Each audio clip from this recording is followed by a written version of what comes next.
Milenijci umirajo, dobesedno, in zdi se, da nikogar ne zanima. Ta generacija, ki jo nenehno kritizirajo boomerji in se ji posmehuje, generacija Z, tiho bije bitko za preživetje.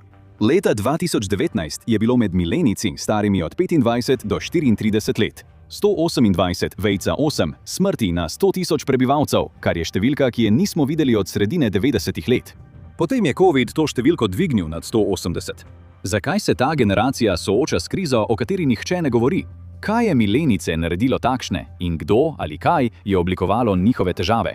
Jaz sem Josh in v današnji epizodi oddaje The Infographics Show bomo raziskovali psihologijo milenijca. Ne glede na to, ali je ljudem to všeč ali ne, milenijci oblikujejo svet. Z 72,1 milijona jih je zdaj več kot pripadnikov generacije Baby Boom, zato njihovega vpliva ni mogoče prezreti. Obstajajo še nekateri drugi zanimivi in nepričakovani podatki o milenijcih. So najbolj neodvisna generacija v zgodovini, ne le v zadnjih desetletjih, ampak v vsej zabeleženi zgodovini. Podatki podjetja Solston za leto 2025 kažejo, da milenijci, v nasprotju s tem, kar morda mislijo njihovi starši iz generacije Baby Boom, dosegajo izjemno visoke rezultate na področju samostojnosti in avtonomije. Z drugimi besedami, ne sledijo zgolj toku, ubirajo svojo pot. To ima smisel. So edina generacija, ki je še ostala v pisarni in zna uporabljati računalnik brez pomoči.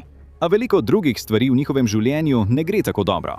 In to se je začelo, še preden so sploh prišli na srednjo šolo. Generacija Baby Boom je vstopila v svet in gospodarstvo v povsem drugačnih okoliščinah kot milenijci. In to je povzročilo razkorak. Mislili so, da če boš trdo delal, se boš povzpel, dobro zaslužil, kupil dom in ustvaril družino. A to preprosto ni realnost za njihove otroke. Leta 2022 je skoraj 16% milenijcev še vedno živelo pri starših in takrat je bil najmlajši milenijec že star 26 let. Recimo, da ste 32-letni milenijec, ki se je preselil nazaj domov k staršem. V zadnjem letu ste poslali 500 prošenj za zaposlitev.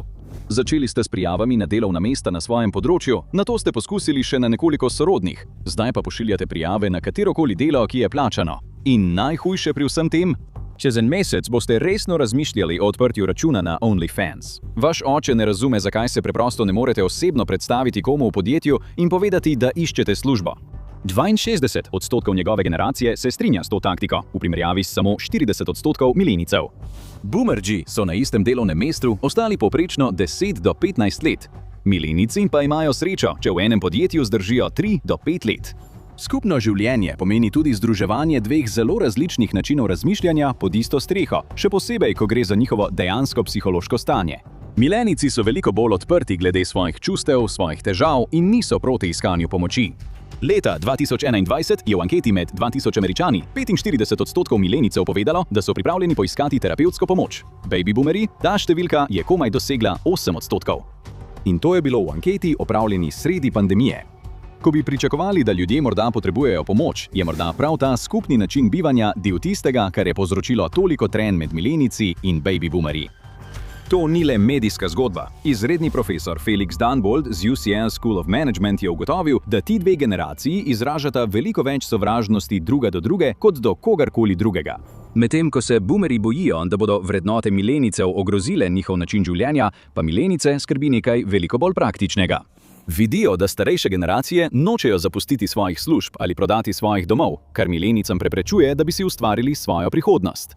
Rezultat so resnične, oprijemljive škode za njihove kariere, finance in priložnosti. Ta razlika v pogledih morda pojasnjuje, zakaj so milenijci tako odprti za reševanje svojih težav. Vzgojeni so bili z mentaliteto stisni zobe in potrpi, ki v resnici ni pomagala nikomur v njihovi družini, zato danes dejansko poskušajo delati na svojem duševnem zdravju. In potrebovali bodo veliko dela, saj je obdobje, v katerem so bili milenijci vzgojeni, resno poškodovalo njihovo psihologijo.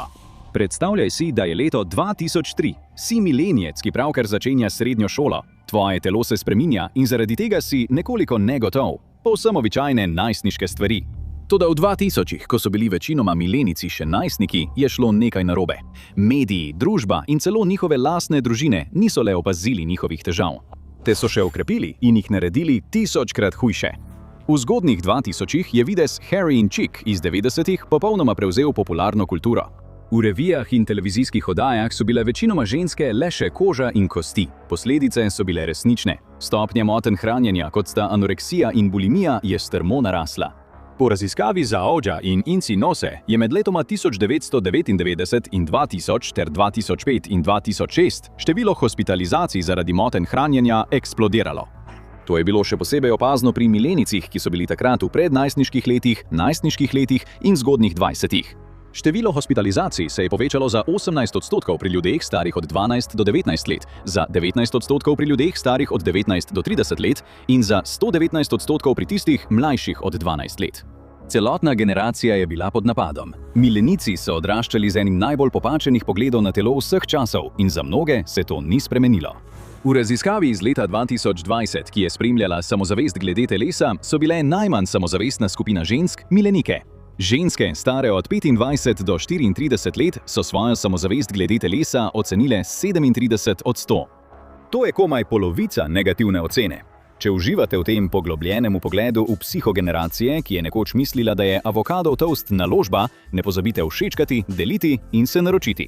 Tudi našim piscem to pomaga, da se počutijo nekoliko bolj odrasle. Če ni bilo že dovolj naporno, nenehno se boriti s svojim telesom, da ostaneš suh, so milenijci prvič okusili še en način razmišljanja, ki jih bo preganjal vse življenje – kultura garanja. Drugače znana kot pot do izgorelosti. Si milenijec, leta 2006 boš ravno pred zaključkom srednje šole. Tvoji starši, svetovalci, ves svet ti govorijo, da je fakulteta ne samo pomembna, ampak nujna. Morda boš v svoji družini celo prvi z univerzitetno izobrazbo. Začneš se prijavljati na najboljše šole, na katere se lahko vpišeš, in potem se zgodi. Sprejmejo te na tvojo sanjsko šolo. In potem vidiš šolnino, ostaneš odprtih ust. Morda lahko dobiš kakšno dodatno delo, da bi to pokril. Morda ne, ni tako preprosto. Ena študija je pokazala, da se je med letoma 1988 in 2018 šolnina na zasebnih fakultetah v povprečju povečala za 129%. Bolj dostopne javne šole so se podražile za neverjetnih 223%. V preteklosti so lahko ljudje s plačo od poletnega ali občasnega dela plačali šolnino. To za večino milenijcev, ko so prišli na fakulteto, ni več držalo. Očitno je čas za posojilo, ki na noben način ne bo vplivalo na tvojo prihodnost. Na vsezadnje ti bo ta diploma prinesla službo, kjer boš res dobro zaslužil, kaj ne? Kaj ne? Ne za večino milenijcev. Ena študija je pokazala, da je do 35. leta 17% predstavnikov generacije Baby Boom obiskovalo fakulteto in nato imelo ugledno ter dobro plačano poklicno kariero, kot je pravo ali medicina. Pri 35 letih je enako uspelo le 7,3% milenijcev, to je manj kot polovica. Zakaj torej milenijci ne vstopajo v dobro plačane kariere in si s tem še dodatno otežujejo psihološko breme? No, ker jim je sistem to skoraj onemogočil in ustvaril grozno kulturo garanja, ki je za večino hitro prerasla v psihološko izgorelost. In zakaj milenijci izgorevajo? Na trg dela so vstopili v enem najhujših recesijskih obdobij v zadnjem času. Delovnih mest je bilo malo, začetne plače so bile razmeroma nizke in ljudje so bili hvaležni za karkoli, kar so lahko dobili. Profesor strategije na Kellogg School of Management, Nicola Bianchi, je preučeval pogoje, ki so ustvarili miselnost milenijcev o nenehnem garanju. Njegovo delo nam daje predstavo o tem, kako brezzupen je bil trg dela za milenijce. Če ste vstopali na trg dela leta 2010, veliko sreče. Svetovno gospodarstvo je zašlo v hudo krizo. Stopnja brezposelnosti v vaši generaciji je po podatkih Pew Research Centra okoli 12 do 19%. Čeprav imate diplomo iz ekonomije, vsak mesec odplačujete tisoče evrov posojil, vse, kar lahko dobite, pa je služba v trgovini. To nekako pokrije stroške. Po nekaj letih se odpre delovno mesto v podjetju, ki je dejansko povezano z vašim področjem, in potem, bum, dobite službo. Samo nekaj let se morate truditi in lahko začnete napredovati po lestvici. Kmalu pa boste opazili, da se pravzaprav nikamor ne premikate, prav tako pa tudi večina ljudi okoli vas ne. Zakaj?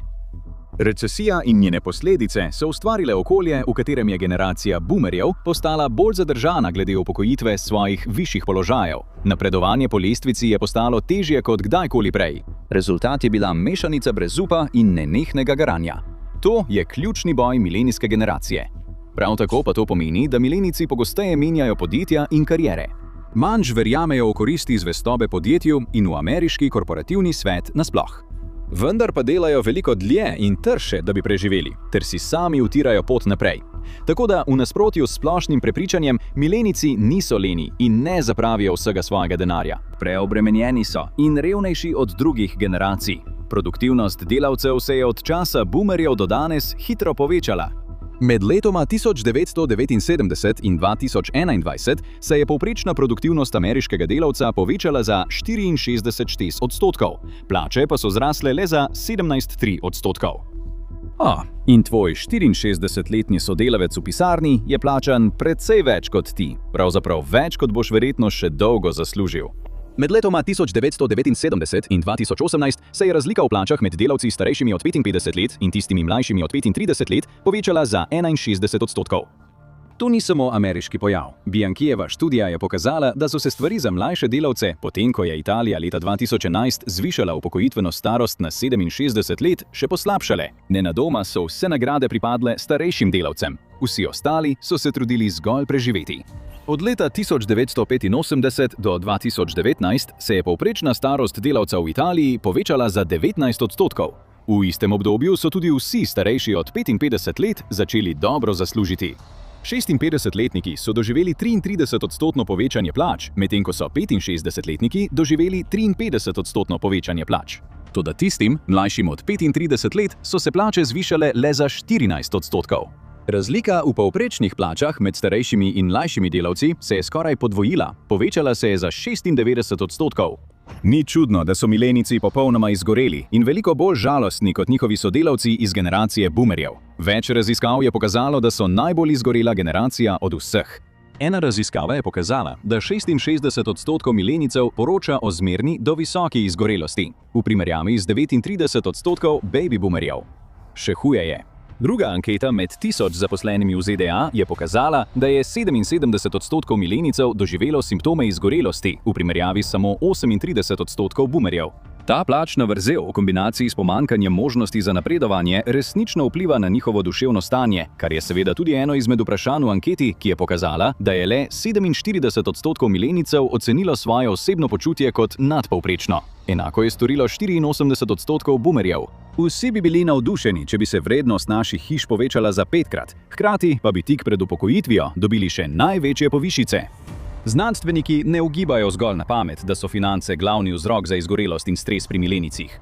Raziskava APA iz leta 2023 o stresu v Ameriki je pokazala, da se milenijci utapljajo v finančnem stresu. 67% mladih med 18 in 34 let ter 63% med 35 in 44 let čuti, da jih skrbi zaradi denarja popolnoma preplavljajo. Boomerji? Le 13%. Denar uničuje milenice. In čeprav so dobili nekaj precej slabih povišic, se to ne odraža v boljši kakovosti življenja. Oxfam je ugotovil, da delavci, stari od 25 do 34 let, zaslužijo približno $4200 manj, kot bi pred 30 leti. To je deloma posledica naraščajoče neenakosti v vseh pogledih v bogatih državah, kar se dogaja že nekaj časa, ter splošne stagnacije podjetij. Milenijci so bolje izobraženi kot prejšnje generacije, hkrati pa so premalo plačani, preobremenjeni in imajo veliko več dolgov. In potrebujejo veliko več denarja že samo za preživetje, saj je njihov delež narodnega bogastva bistveno nižji kot pri boomerjih v enaki starosti. Napredek? Pozabite. Ampak ameriška centralna banka ima še eno teorijo, zakaj milenijci manj trošijo. Imajo manj denarja. Milenijci niti ne dobivajo ugodnosti, ki so bile še pred nekaj leti skoraj zagotovljene. Od leta 2000 do 2021 se je število diplomantov, ki so kot ugodnost prejeli zdravstveno zavarovanje preko delodajalca, zmanjšalo za 22%. To je ustvarilo veliko bolj negotovo generacijo, ki okleva pri uresničevanju večjih življenjskih ciljev, kot je ustvarjanje družine. Milenijci so tudi del sendvič generacije. To pomeni, da mnogi skrbijo tako za majhne otroke, kot za ostarele starše. In to prinaša še več stresa. Del razloga, da so sendvič generacija, je v tem, da čakajo, da so starejši, preden imajo otroke, da si jih sploh lahko privoščijo. To je posledica zelo visokih življenjskih stroškov v večini zahodnega sveta. Danes ljudje potrebujejo več časa, da postanejo finančno stabilni. In z več časa mislimo na to, da lahko to traja vse življenje. Med letoma 1980 in 2023 se je mediana starosti žensk ob poroki povečala za 29%, z 22 na 28,4 leta. Mediana starosti žensk ob rojstvu prvega otroka se je povečala za 23%, z 22,6 na 27,9 leta. Le 13% milenijcev se je odločilo za zgodnjo poroko in starševstvo. 27% pripadnikov generacije baby boom je storilo enako. Čeprav to za nekatere milenijce ni nujno slabo, čakanje na poroko in otroke ni izbira, temveč finančna nuja. Recimo, da ste milenijska ženska, stara 32 let in želite imeti otroka. Veste, da se boste morali kmalu po rojstvu otroka vrniti na delo, saj vaš delodajalec ne ponuja veliko porodniškega dopusta, poleg tega pa v tem gospodarstvu ni lahko kar tako najti druge službe. Zato poskušate ugotoviti stroške varstva otrok in začnete klicati vrtce v svoji okolici. Na podlagi vseh ponudb, ki ste jih slišali, izračunate povprečje. $2500 na mesec. Stroški varstva otrok so se od leta 1990 povečali za 220%. Varstvo pa niti ni povsem zanesljivo.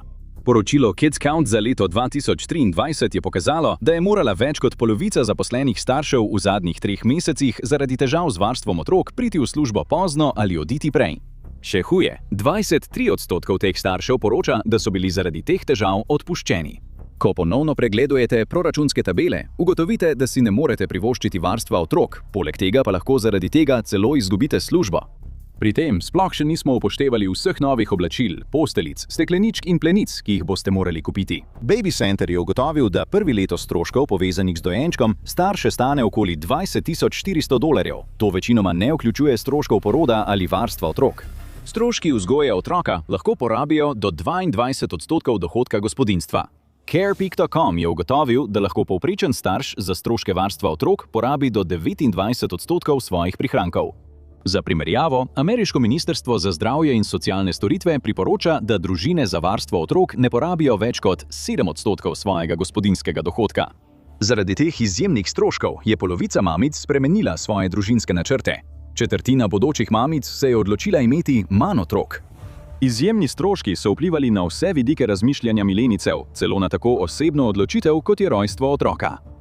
Medtem ko se velik del milenicev trudi preživeti, pa gre drugemu delu bolje kot kdajkoli prej.